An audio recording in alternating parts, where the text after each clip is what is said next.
Telephone line पे जुल्फी साहब, ये कहाँ जा रहे हैं हालात, क्या देख रहे हैं? तमाम रुकावटें अबूर करते हुए काफिला तो जा रहा है, डी चौक पे जाना है, इलेक्शन मुतालिबा है, लेकिन ज्यादा हुकूमत क्यों होगी, इतनी बुखलाहट का शिकार क्यों होगी, इतनी रुकावटें क्यों खड़ी कर दी कि 250-300 लोगों के लिए? बकौल इनके 250-300 लोग हैं।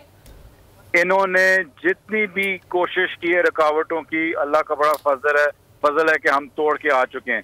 लेकिन मैं ये वाज़ेह तौर पे आपको कह दूं कि जितनी इनने डाली हैं, हर मोड़ पे, हर इंटरचेंज पे, हर चौक पे, जिस किस्म की और जितनी ज्यादा इनने टेयर गैस पैलेटिंग इस्तेमाल की है, मारा है लोगों को। हमारा साहब भी इंजर्ड हुए हुए हैं, बाकी सब भी टेयर गैसिंग। मतलब है कि एक तरफ कह रहे हैं कि अगर पुरअमन रखो तो हम इनको आने देंगे, और एक तरफ इनने अपनी भरपूर कोशिश की है रोकने की।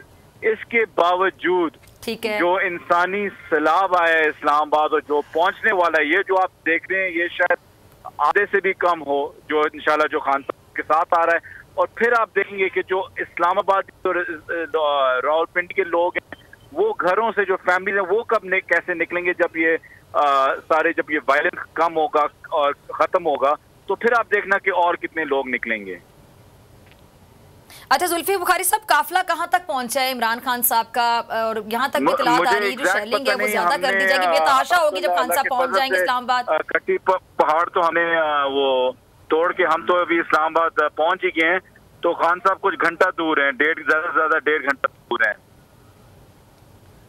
ठीक है, बहुत शुक्रिया। सब्सक्राइब करें और बेल दबाएं ताकि कोई खबर रह न जाए।